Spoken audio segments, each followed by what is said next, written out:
Corona ने छीन लिया एक और सितारा।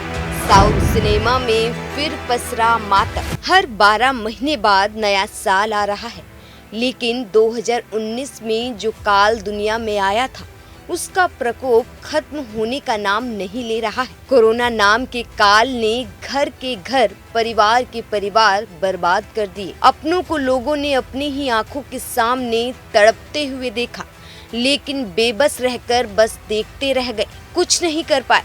ऐसे में पिछले कुछ महीनों से लग रहा था कि पूरी दुनिया ने कोरोना पर जीत पा ली है और कोरोना लगभग खत्म हो गया है। लेकिन नया साल आते आते कोरोना भी आ चुका है और इसने साउथ सिनेमा के एक और सितारे को छीन लिया। तमिल सिनेमा के एक्टर और तमिलनाडु की DMDK पार्टी के संस्थापक विजयकांत का 71 साल की उम्र में निधन हो गया। उन्होंने चेन्नई के MIOT अस्पताल में अपनी आखिरी सांसें ली।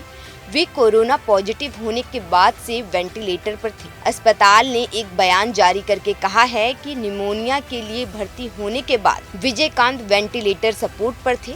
वे कोरोना पॉजिटिव भी पाए गए थे, जिसके बाद उन्हें सांस लेने में तकलीफ महसूस होने लगी। आखिरकार उन्होंने 28 दिसंबर 2023 की सुबह को आखिरी सांस ली और उनका निधन हो गया। विजयकांत नियमित स्वास्थ्य जांच के लिए मंगलवार को अस्पताल में भर्ती हुए थे।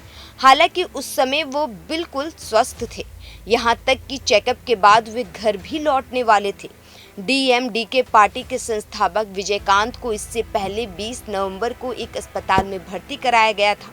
अस्पताल में उनकी सांस संबंधित बीमारी का इलाज चल रहा था। विजयकांत ने करीब 154 फिल्मों में काम करके अपनी एक अलग पहचान बना ली थी। उन्होंने नरसिम्हा, कैप्टन प्रभाकरन, धर्मचक्रम जैसी सुपरहिट फिल्मों में काम किया। इतना ही नहीं, वे एक सफल डायरेक्टर और प्रोड्यूसर भी थे।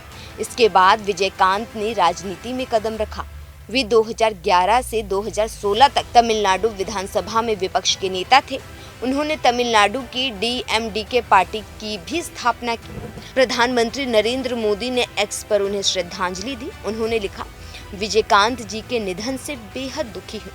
वे तमिल फिल्म जगत के दिग्गज कलाकार थे, जिन्होंने लाखों लोगों का दिल जीता।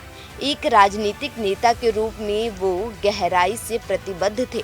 सार्वजनिक सेवा के लिए उन्होंने तमिलनाडु की राजनीतिक परिदृश्य पर एक स्थायी प्रभाव छोड़ा।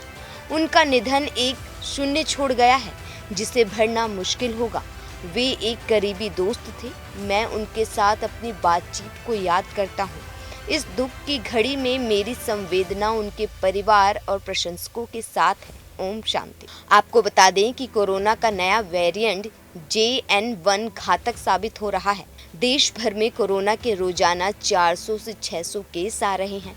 स्वास्थ्य मंत्रालय के मुताबिक पिछले 24 घंटे में 617 लोगों की कोरोना रिपोर्ट पॉजिटिव आई। वहीं 603 मरीज ठीक हुए और 3 की मौत हुई है। देश में कुल एक्टिव केस की बात करें तो इसकी संख्या 4881 हो गई है। केरल में सबसे ज़्यादा 553, उसके बाद महाराष्ट्र में 124 और कर्नाटक में 74 मरीज हैं। ब्यूरो रिपोर्ट, दैनिक हिंद।